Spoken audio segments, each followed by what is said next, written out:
एक सुनसान जंगल। हवा में अगरबत्ती की गंध और दूर से आती घंटियों की हल्की आवाज। पेड़ों के बीच एक काली झोपड़ी, उसके बाहर लटकी हड्डियों की माला हवा में झूल रही थी। झोपड़ी में हरी साड़ी में कर्णिका बैठी थी। उसके सामने बैठी थी माया।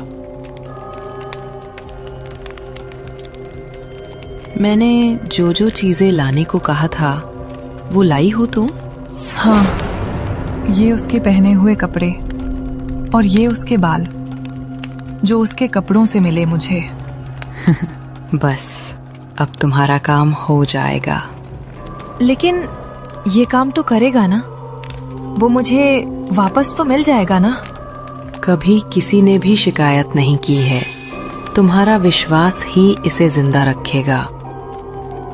तुम यहीं रुको, मैं अभी आती हूँ। कर्णिका अंदर चली गई और माया वहीं उसका इंतजार करती रही। उस झोपड़ी में बहुत सी अजीब चीजें थीं, लेकिन उस पर माया का ध्यान नहीं था। वो तो बस अपने गम में डूबी थी। कुछ ही दिन पहले उसने अपना बेटा गोपाल खो दिया था।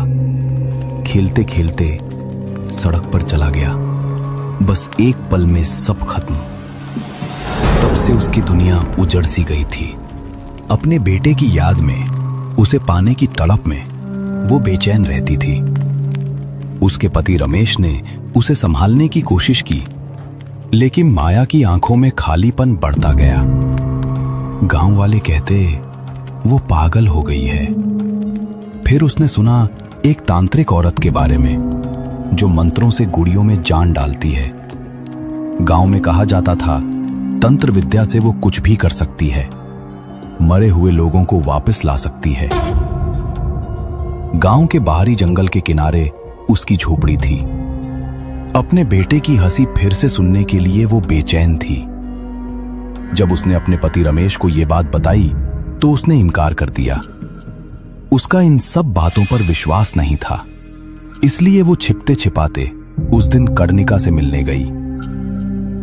माया ने झोपड़ी में प्रवेश किया।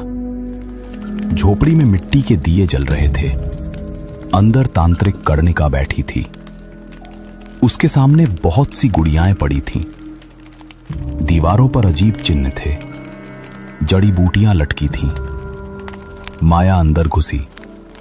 उसकी आंखें उम्मीद और डर से भरी थीं। सुना है आप खोए हुओं को लौटा सकते हैं? खोए हुए या मर चुके? मेरा बेटा गोपाल, मुझे बस एक बार फिर उसकी हंसी सुननी है। मेरे गोपाल को गुड़िया के रूप में वापस ला सकती हैं? तंत्र कोई खेल नहीं। ये गुड़िया साधारण नहीं होगी। इसके नियम हैं, और अगर वो टूटे तो तुम खुद को खो सकती हो। मैं समझती हूँ, लेकिन मेरा गोपाल, मैं उसके बिना जी नहीं सकती। सोच लो, ये चमत्कार नहीं, जाल है। आत्मा की भूख जगाएगी। फिर भी चाहती हो? हाँ, मुझे दो। ठीक है, 3 दिन बाद यहाँ आना, और आते वक्त गोपाल के बाल और उसके पहने हुए कपड़े लाना।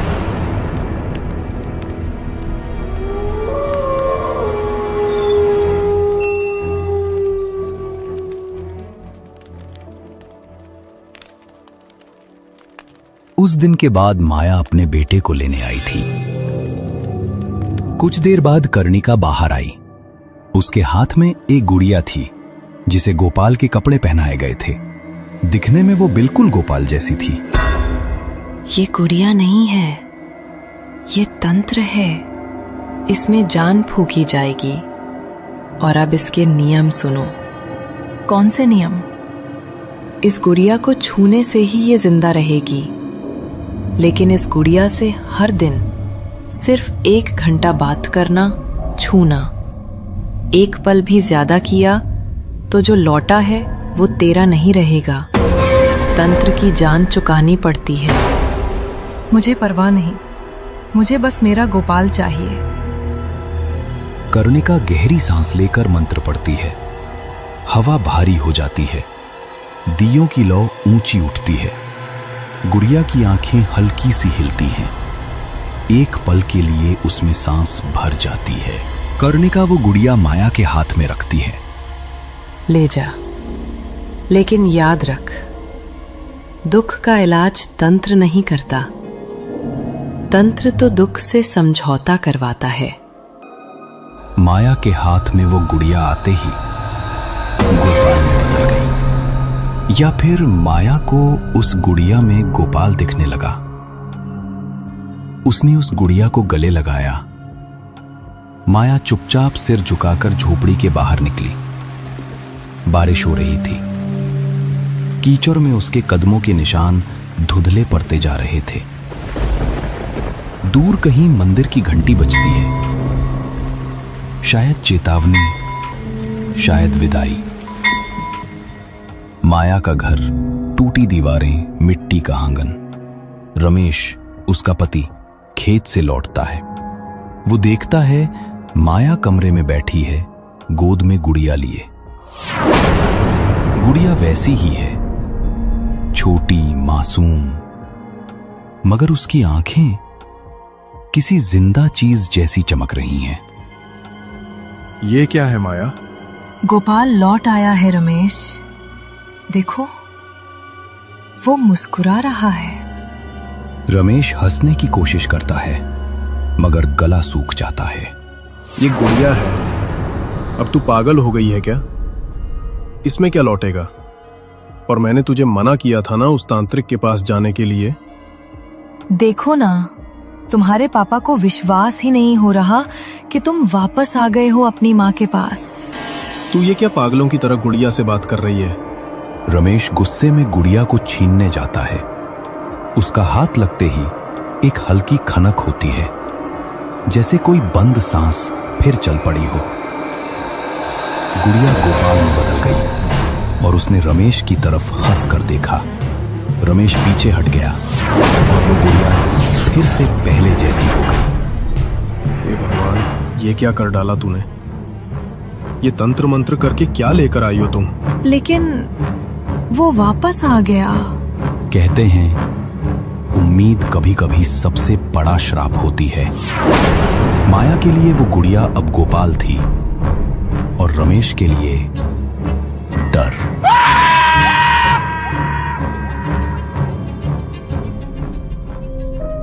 दिन बीतते हैं। माया गुड़िया से बातें करती, उसे खाना खिलाने का नाटक करती, लोरी गाती। रमेश देखता है धीरे धीरे माया ने रमेश को नजरअंदाज करना शुरू कर दिया। घर के कामों में ध्यान नहीं था, उसे बस अपने बेटे के साथ रहना था।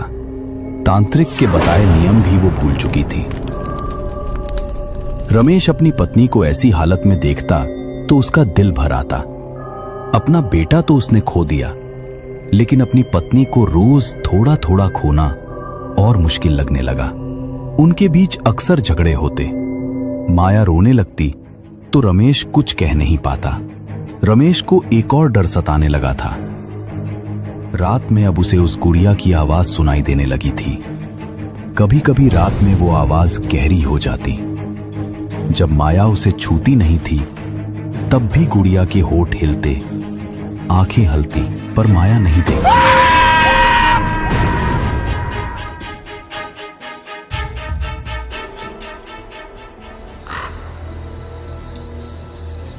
एक रात रमेश खेत से लौटा। माया हमेशा की तरह गुड़िया को गोद में लिए बैठी थी। घड़ी रात के 9 बजा रही थी। घर में काम वैसे का वैसा पड़ा था। नहीं, वो मेरा बेटा नहीं है। अभी के अभी उस गुड़िया को नीचे रखो, तुम्हें असलियत पता चल जाएगी। नहीं, मैं ऐसा कुछ नहीं करूंगी। तुम्हें करना ही होगा। ये गुड़िया का खेल मैं आज ही खत्म कर दूंगा।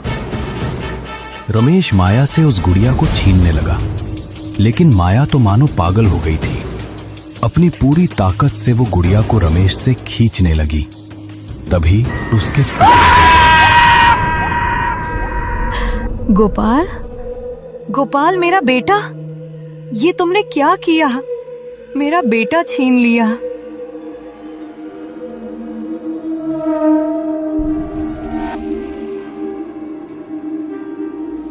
उस दिन के बाद माया ने खाना पीना छोड़ दिया। रमेश ने उसे बहुत समझाने की कोशिश की, लेकिन वो मानो जिंदा होकर भी जिंदा नहीं थी। वो घंटों गोपाल की याद में रोती रहती। एक दिन वो ऐसे ही गोपाल के खिलौनों को गले लगाकर रो रही थी। तभी उसे आवाज आई, माँ, मेरे साथ खेलो ना। उसने गर्दन उठाकर सामने देखा। दरवाजे के पास गोपाल खड़ा था। गोपाल, मेरा बेटा, तू वापस आ गया? हाँ माँ, मैं वापस आया हूँ, लेकिन तुम्हें ले जाने के लिए तुम्हारी बहुत याद आती है। मेरे साथ चलोगी? हाँ, तुम जहाँ जाओगे मैं वहाँ तुम्हारे साथ जाऊंगी। कई हफ्ते बीत गए। एक दिन तांत्रिक कर्णिका के दरवाजे पर दस्तक होती है। दरवाजा खुलता है। सामने रमेश है। कमजोर सूखे बाल, आंखों में पागलपन। गोपाल चला गया और अब माया चली गई। अब बस उन्हें दोनों को लौटा दो, वैसी ही गुड़िया बना दो। तू जानता है क्या मांग रहा है? हाँ, चाहे कुछ भी हो, लौटा दो। तो फिर ठीक है, इसके कुछ नियम हैं। रात का समय। मकान की टूटी खिड़की से अंदर झांकते हैं। रमेश बैठा था, हंस रहा था। उसके सामने दो गुड़ियां थीं, एक बच्चा, एक औरत। वो दोनों से बात कर रहा था। माया, गोपाल, अब सब ठीक है ना?